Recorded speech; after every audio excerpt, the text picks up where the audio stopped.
Tools like Raycast have given people a better and more powerful way to interact with their systems and computer right from their launcher. By default, Mac does come with a Spotlight search feature, which does give you the ability to search for a bunch of stuff. But you're really limited to what comes out of the box rather than being able to extend this with your own features.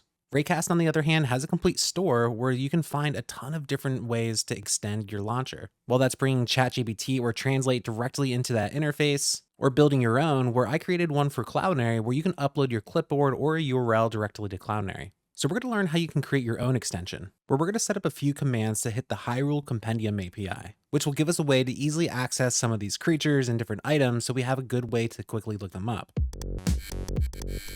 Hey team, I'm Colby Fayok. I make weekly tutorials helping to solve real problems with the tools of the web. And today we're going to learn how to create our own Raycast extension. Now the cool thing about this is if you're already familiar with tools like React, you're already going to be comfortable working in this environment, as they use React as a mechanism to build the different views. As a quick example, we can see with this Pikachu here, which will probably build a similar UI to this, where if we want to create a list with all the different characters we have, we can create this with the list component, and we can define what information we want inside of that view. Now getting started is also pretty simple, where they have a nice workflow set up in order to do so. Now the first thing you need to do is make sure you sign in to the store inside of your Raycast extension. Once you're signed in, you're going to be able to open up your launcher where you're going to simply type create extension. And what this is going to do is start you off into a new flow where we can work based off of a template or no template and start building out our extension. Now, optionally, you can select an organization where if your goal is to create an extension for your team, maybe you want to create it under your organization. Or if you want to just make it so it's public or generally used, you could probably just select none. Now, as far as the template goes, it gives a lot of nice views that we can start off with, where how about we start off with the detail, because we want to show details for each of our items. Now for the rest of these fields, you can really fill them out how you like, where we have our name, our description, you have the categories, where the category is really going to depend on what you're trying to do, where I'm just quite going to have some fun right now. Now, one thing that does matter is where you have your location, where what Raycast is going to want to do is going to have a source location for all your different extensions, and it's going to create that extension inside of that folder. Now, what I personally did, I have my code directory where I keep all of my projects. So I just created a Raycast extensions folder inside of that, which will be used. Now it also gives you the ability to set up your first command, where how about for ours, we want to show a creature. So I'm going to set it as creature, and then we can have a subtitle if we want. I'm going to skip that for now. You can even have your description, which will describe what that's going to be, such as show the details of a creature. And then finally, this is going to be where you want to actually create it. So you're going to hit the command and return key, and we can see that already our extension was created. Now at this point, Raycast actually created a new directory inside of our Raycast extensions directory.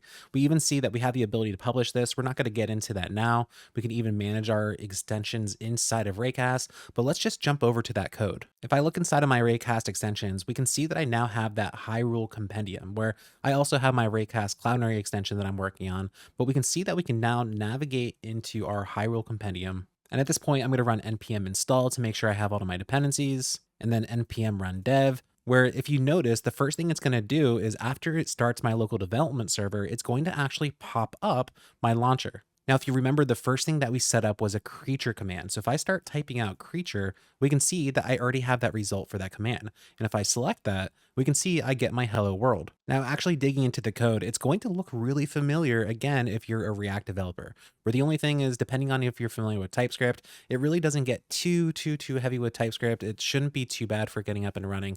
But if we look inside of the source directory, we can go to the index.tx, which we can see is just using this detail component to pass in this markdown that says hello world. Now this can be really anything because we're literally just passing in static markdown. So if I make this creature, we can see if I go to my creature command, it now says creatures. So what we want to do is dynamically populate that information. Now, as I mentioned before, we're going to use that Hyrule Compendium API. So let's actually dynamically pull in one of the creatures in order to show inside of that UI. Now the API has the entry endpoint where if I actually pass in the ID, I'm going to be able to get that. How about we start off with the fireproof lizard, where my entry ID is going to be 83. So if I request that directly, we can see that I now get that information for the fireproof lizard. Now, in order to fetch the data, we don't get fetch out of the box like we might get in some frameworks, but instead we can use this use fetch hook, which is going to allow us to access a similar API. Now, looking at the example, we need to import use fetch from Raycast utils. So I'm going to first npm install my Raycast utils.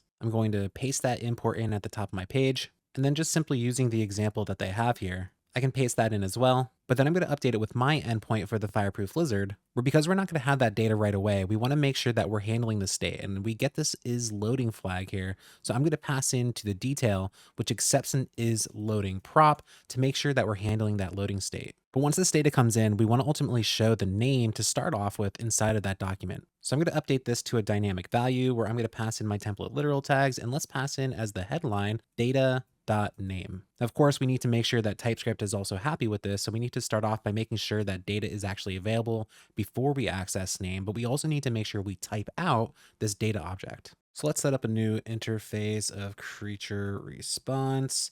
Where inside we can start to set up some of the things like is loading, which is going to be a Boolean. We're going to have our optional data, which let's just set this as an object for a second.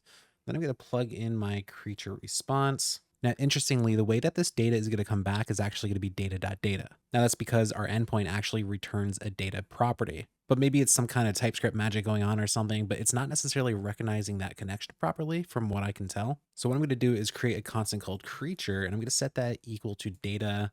But what I'm going to do is I'm going to cast it as a creature interface, which I'm going to create now. I'm going to create that interface of creature, and inside I'm going to define that name as a string, and we're going to set that creature as the actual value here. Now at this point, if I actually try to run my creature, we can see that I get my fireproof lizard. We can see that that's actually dynamically coming from that endpoint that requested. If you were able to see quick enough, you might have seen that it had a little bit of a loading state while it actually made that request, though because I'm on a fast connection, it did so pretty fast. But that means I have access to all that information now, such as what if I wanted to also add the creature.description. Make sure that I add the question mark there, and also make sure that I add this as a string inside of the interface. But if I load back up and ask for my creature, we can see that I now get that description. Now, this was a pretty static example of what we were trying to do, and we really didn't have to do much to configure it because we just went with the template out of the box from creating an extension through the Raycast wizard. But I'm going to assume that we don't want this to always return just a fireproof lizard. Now, the way that these different commands are configured is inside of the package.json file, where if we look around here, we can find this commands array, and we can see that it's setting up the name, first of all, which is going to be index, which is going to reference the actual entry point for this specific command. So if I change this to creature.tsx, for instance, I would update this name to creature. Or just creature rather. We can see the title, which is going to be the actual title that shows for what this actual view is. We have that description that we showed inside of the wizard before, and we're going to have a mode of view, which is basically saying that we want this to be a visible mode, as opposed to if we run that command, hit enter, something happens in the background or maybe copies to your clipboard without ever going to a different view. But what we ultimately want to do is make this endpoint dynamic. So maybe we want to search for a creature. So let's start off by reworking this a little bit. Let's have this set up as find creature. Now, to see how we can configure this to actually work for search, we can head to the manifest documentation, where under the command properties, we're going to want to look for arguments. Now, if we head over to the actual arguments API page, which you could probably find by using the search here, we're going to be able to actually see an example of this where we see our arguments. We can basically just copy one of these as an example, but we're going to want to define our name, a placeholder value. We're going to want to define the type of input it's going to be and whether or not it's required. So let's just copy one of these. And inside of my commands, I'm going to define my arguments. I'm going to set that up as a new array where I'm going to paste that in. And let's call this name just simply name, as this is going to be the creature name. And the placeholder can be name as well. Now, if we look back at the arguments page as an example, we can see that the way that these arguments are going to come into our application is as props, similar to what you would do inside any other React application. Now, of course, we need to make sure everything is going to be type safe. So let's copy and paste a little bit of this to make it easy. I'm going to copy this launch props, import it in from the Raycast API. I'm also going to copy this prop statement and paste that in as well, where we can start to see that we can now define what our arguments are going to be like, where we're not going to have to do arguments. We're going to have creature arguments. And let's actually set up this interface as well, where we have our creature arguments. And the first one that we set up is going to be name. And we can make sure that that's going to be a string. Now to test this out, let's actually log out our props.arguments so we can see what this looks like. And in the background, I'm going to pull up my terminal because this is where it's going to show me the information.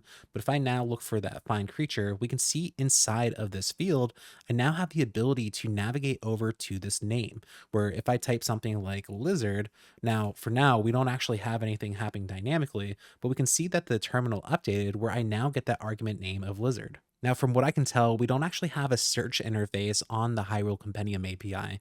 So what we'll do instead is we'll just simply request all of the data, which is a little bit inefficient, but what we can do is then just look for that inside of all the information. So we're going to use this all endpoint. I'm going to go ahead and update the endpoint inside of my application. And once that data actually comes in, we can see that we have different tiers of the different kinds of information, where we also have different types of creatures. We have food and non-food. Just for now, for simplicity's sake, I'm going to look inside of data creatures food. So I can say that my const of creatures is equal to data.data.creatures.food, where then I also need to make sure that I'm updating that to an array or whatever array syntax you want to add. And I've gone ahead and updated the types to make sure that this is actually satisfying it for now. But now that we have all the creatures inside of an array, we ultimately need to look for our creature.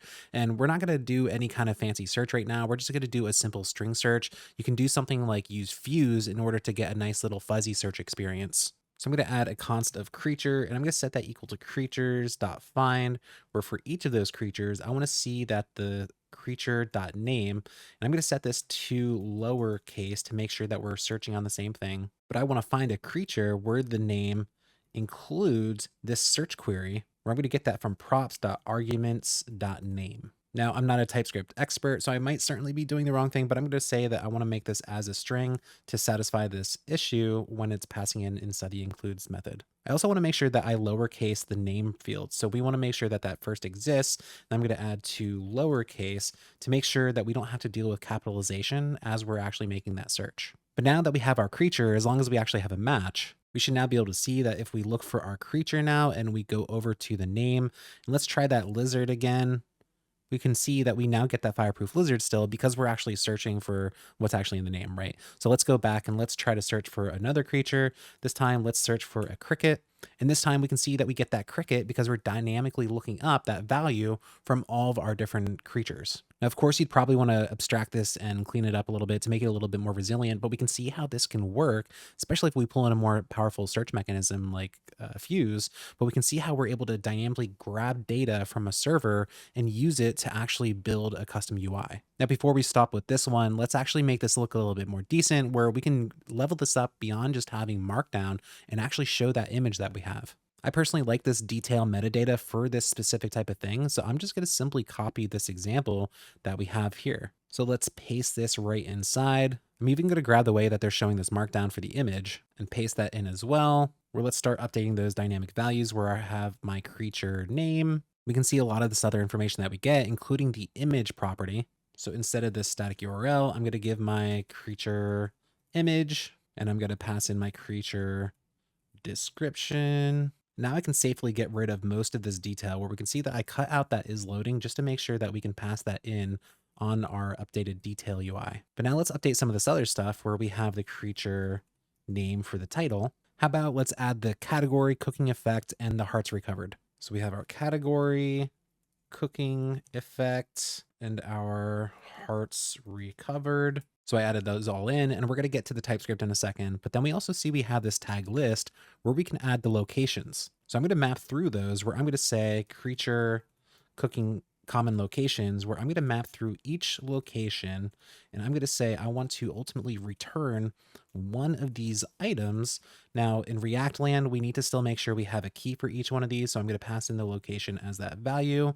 We want to make sure we update the text of that location. And we probably don't need to worry about the color. You can do some kind of randomization if you'd like, or just make it a solid color, but I'm going to leave that as is for now. But I'm also going to get rid of all that other information, as we don't really need that. But now let's make TypeScript happy, where I'm going to head up to my creature definition, where I went ahead and added all the information that we need in the types. And the only other thing we need to make sure that we're doing is actually satisfying the props, where we can see this text is going to actually require a string. So all we can need to do is we can either pass this as a string to change it, or we can even wrap it in template literal tags, but just passing it as string will work. But now if I look for my find creature and I look for that cricket again, we can see that I now get that UI, including the name, the image, the description, but I also get this nice set of metadata on the side that shows exactly the information that I need for this particular creature. But you can take this a step further, creating commands to access whatever information that you want, where we particularly worked with a public API, so we didn't need to provide authentication, for instance. But Raycast provides different options for how you can actually provide that authentication, whether you're setting up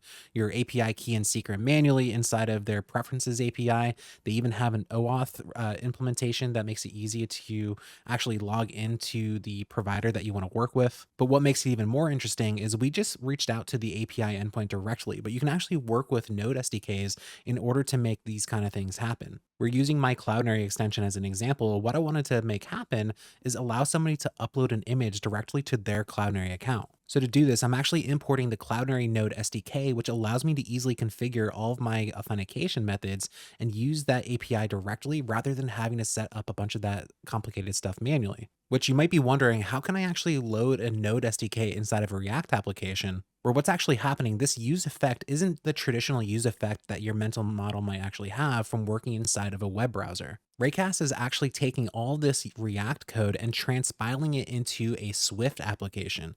So Raycast is actually running a Swift application, and what you wrote is a Swift extension, but you're writing it in the React interface, which makes it a little bit more approachable for people who might not necessarily be comfortable writing a Swift application. So when you run this use effect, it's actually running within that Swift interface, which is why we're able to run node code for starters, but why this is actually a safe environment for your access keys, your API keys and secrets, where it's not going to get exposed because this isn't running on some kind of client that somebody can actually grab that value like you might see inside of a web browser. But pulling this all together, you have a lot of options for how you actually interface with all the different services that you want, where we can pull this right into our Raycast launcher. Raycast alone gives us a powerful way to interact with the tools that we use every day, but being able to create our own extensions and even publish those extensions opens the door to a lot of more potential use case that fits our specific needs. For a more practical example, build a custom search API where you can use Raycast extensions to access all those different APIs and pull that right into your launcher.